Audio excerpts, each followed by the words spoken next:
Psycho 1960 एक classic horror thriller film है जिसे अल्फ्रेड हिचकॉक ने निर्देशित किया है। यह फिल्म रॉबर्ट ब्लॉक के 1959 में लिखे उपन्यास पर आधारित है और यह सिनेमा के इतिहास में सबसे प्रभावशाली फिल्मों में से एक मानी जाती है। फिल्म की कहानी का सारांश। शुरुआत। फिल्म की शुरुआत होती है मैरियन क्रेन जेनेट ले नाम की एक महिला से जो फीनिक्स एरिजोना में एक रियल एस्टेट ऑफिस में काम करती है। मैरियन का एक प्रेमी है सैम लूमिस जॉन गैविन जो वित्तीय समस्याओं के कारण उससे शादी नहीं कर सकता। एक दिन मैरियन के बॉस के पास एक ग्राहक आता है जो R40 नकद में एक संपत्ति खरीदना चाहता है।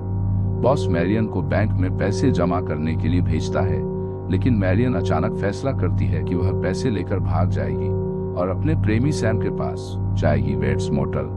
पैसे लेकर भागते समय मैरियन थक जाती है और बारिश से बचने के लिए वह एक सुनसान मोटल में रुकती है जिसका नाम है बेट्स मोटल। यहाँ उसकी मुलाकात मोटल के मालिक नॉर्मन बेट्स एंथनी पर्किंस से होती है। नॉर्मन एक शर्मीला और विचित्र आदमी है जो अपनी मां नॉर्मा के साथ रहता है। नॉर्मन अपनी मां के साथ अपने रिश्ते के बारे में बात करता है और मैरियन को महसूस होता है कि नॉर्मन की मां बहुत ही सख्त और नियंत्रक है। Shower scene. मैरियन अपने कमरे में जाती है और शॉवर लेने लगती है। इस दौरान एक छाया दिखाई देती है जो धीरे धीरे शॉवर के पास आती है।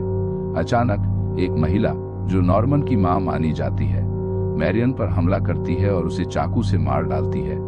इस दृश्य को शॉवर सीन के नाम से जाना जाता है और यह सिनेमा के इतिहास के सबसे प्रसिद्ध और भयानक दृश्यों में से एक है।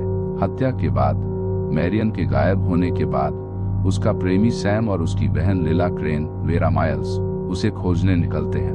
वे एक प्राइवेट डिटेक्टिव एर्बोगास्ट मार्टिन बॉल्सम की मदद लेते हैं जो बेट्स मोटल में आता है और नॉर्मन से सवाल करता है, लेकिन जब एर्बोगास्ट मोटल में और जांच करता है तो वह भी मारा जाता है। अंतिम मोड़। लीला और सैम बेट्स मोटल आते हैं और खुद ही जांच शुरू करते हैं। लीला नॉर्मन के घर में जाती है और वहां उसे नॉर्मन की मां का शव मिलता है जो वास्तव में कंकाल में तब्दील हो चुका। यह खुलासा होता है कि नॉर्मन ने अपनी मां और उसके प्रेमी को सालों पहले मार डाला था, लेकिन अपनी मां के प्रति अपने अति प्रेम के कारण उसने उसकी लाश को सुरक्षित रखा और खुद ही उसकी पहचान में जीने लगा। नॉर्मन अपनी मां का व्यक्तित्व अपनाकर महिलाओं को मारता है जो उसे आकर्षित करती है।